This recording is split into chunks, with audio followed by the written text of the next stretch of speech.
What's up, guys? Today, it's going to be all about the eyeshadows. I can't explain it. I don't know what's come over me, but I've been compelled to buy some of the new releases out there, even though mere weeks ago I was like, couldn't possibly have another eyeshadow palette. What more could a brand do that would intrigue us in the beauty community? You know what I mean?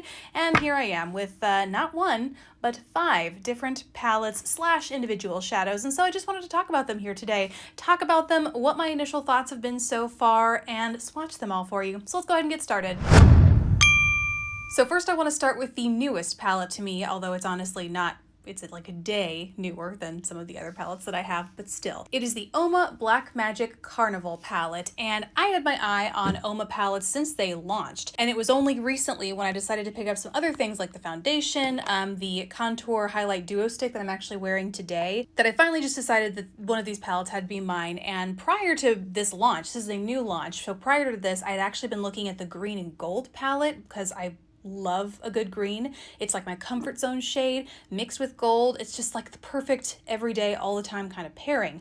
But when I saw this, I saw it's a combination of an entirely like shimmery or textured top row, an entirely matte bottom row with a bunch of bold, beautiful colors just in time for summer. This is what I ultimately landed on, and I'm so happy I did. So I've only used this palette once, and I didn't use a primer when I did. I talked about this in my last video, but I haven't really been wearing shadows like for an especially long period of time throughout the day. Like I don't need all day lasting power. So I've kind of dropped the habit of eyeshadow primers, and it's been a really good test of shadow quality. I have found these are very pigmented, and I had no doubt they would be, but it's always so hard with especially matte shadows like these that are ultra bold and colorful, like yellows and pinks. Sometimes, especially if they're matte, they can be like chalky or patchy, or really, like you really have to layer them up to get the level of pigmentation you see here. And the first shade that I went in with this palette was the hot pink in the shade Rio. And when I say pigmented, you better believe it.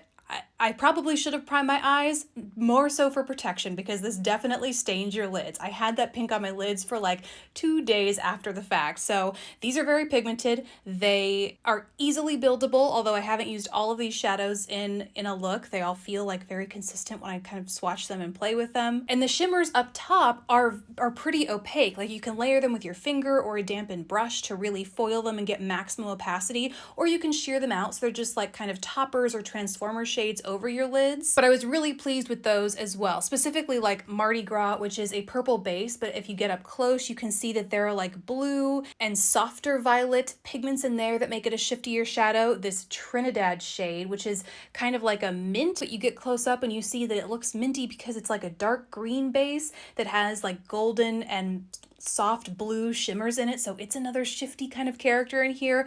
These are just like such incredible, beautiful shades. I think it's gonna be a good one to have for the summer. This next palette is one I actually got in PR, and it's the one of all of these that I have the least experience with in terms of wear. I've really only just swatched it, but I wanted to mention it because it seems like it's a launch that kind of went under the radar, but really caught my eye when I first saw it on social media. It's the Pop Beauty Light Show palette in Dusk Deluxe, and what caught my eye is it reminds me of like a Huda Beauty palette in the combination of shades, finishes, and the way the shades are presented. So you can see in here you have a mixture of colors, a really beautiful contrasting like coppers and greens together. Those are really gonna make your eyes pop and like stand out against each other if you wear them both at the same time on your eyes. There are glitter shades in this palette, which I feel like we're seeing increasingly in pressed palettes like these, like the Tati palette. And then there are also these marbled shadows that really change up the visual look of this palette overall. And those are especially of what reminded me of the Huda Beauty new nude palette, where there are those kind of like speckled shadows in there that when you swatch them, obviously look nothing like their speckled tone in the palette. They really blend together to give you this soft iridescent sort of finish. That is very much what those shadows do in this palette as well. And while I really think that this combination of colors and textures and the presentation of colors with these patterns in here is unique, I definitely took a step back to be like, is the palette itself unique, or is the presentation of the shadows unique? And I think it's both. I think you're going to get some really cool looks out of this thing, not just with a combination of colors, but with those fun glittery textures and iridescent marbled shades in there as well. So like I said, this is the palette that I have the least amount of actual wear time experience with, but it's just one I wanted to talk about and share because it didn't seem like it was getting that much attention for how unique the shades and texture elements were in here. Definitely let me know if you've seen it and what you think of it. Moving on to the next, this is actually not a palette, it is a set of shadows, and they are called wet liners from the brand Glisten Cosmetics. I forget how I found these. I think it was on Instagram. No, actually it was another YouTuber. It was Easy Neon, and I will link to the video where she used these down below. They are pastel cake liners, UV, like they glow under black light, and they came out with this entire collection of, let's see, 6 shades of these pastel cake liners. And Easy Neon did a look where she did like a very simple but still graphic and obviously colorful look using these guys.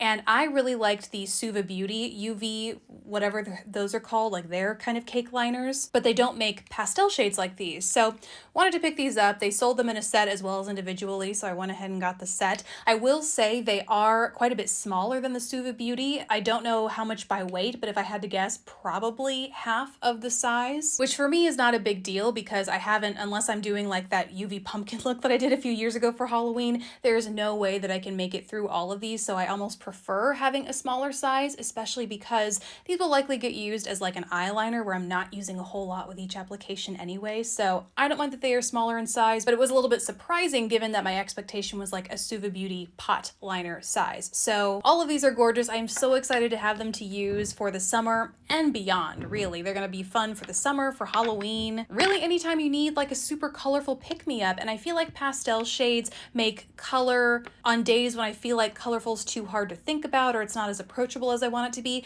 Pastels, even though these are like neon pastels, just make it a little bit easier to wear without feeling overdone. And last, well, technically I have 2 more palettes, but I can't mention one without the other because they are literally sisters. They are the new Pat McGrath Divine Rose 1 and 2 palettes, and I have them in the limited edition pink packaging, which I didn't realize was going to be different across the 2 palettes, but Divine Rose 1 is in this cream bubblegum packaging, and Divine Rose 2 is in this beautiful metallic rose packaging, and both are, as you could guess, pretty divine. I'm actually wearing Divine Rose 2 on my face right now.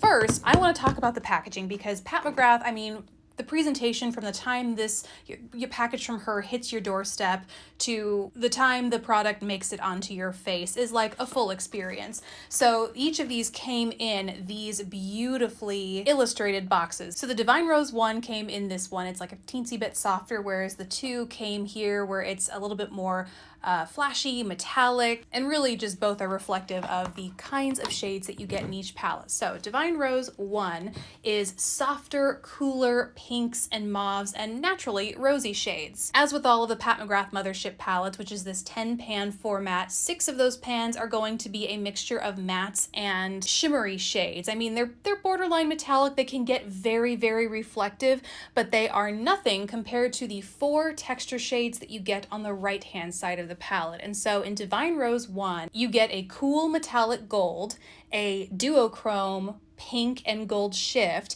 a duochrome white and pinky purple iridescent shade, and then an ultra shimmery, like glittery pink champagne shade here in the corner. And all of those really complement and transform the cool rose-toned nude shades you get on the other side of the palette. It's just a really beautiful color story. Definitely between the 2, the second one I'm about to show you, maybe more of an everyday sort of palette for the person that doesn't always love kind of bold and colorful in your face colors, because when you take a look at the Divine Rose 2, it's definitely more of a colorful statement. But this is actually what I'm wearing on my eyes today. So the 6 sort of quote, I mean, normal shades, there's nothing normal about these palettes, but the 6 normal shades you get here are certainly warmer, more bolder in their coloring. Like you get this hot, shimmery pink shade that is definitely buildable to the color you see in the pan here, as well as like this dusty, well, not even dusty, it's like a pretty strong orangey pink shade that is it's what I'm wearing in my crease today,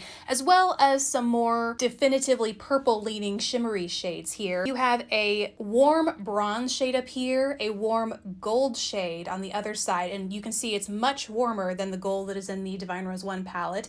Then you have my favorite shade in the palette. It's this mega like trichrome, quad chrome. I don't even know how many colors are in it. It's so beautiful that transitions from rose to a couple shades of green, like rich green, lime green, a golden beigey kind of shade, if that even makes sense. So pretty. And then another like glittery shimmery pink champagne down here in the corner, and I would say this is even more pink than the similar shade that's in Divine Rose 1. So certainly no repeats between the 1 and 2. I definitely think you can have both and not worry about having too much of one shade. All the shades work together in each palette, and they also work together like as dual palettes. So really excited about these. So those are all of the new eyeshadows and palettes that I'm working with these days, guys. Let me know what you think of these. If you've picked any other eyeshadow palettes up that you feel like need to be on people's radar, let us know down in the comments below. Thank you guys so much for watching. Please don't forget to subscribe if you haven't already, and I will catch you in the next video. Bye, guys.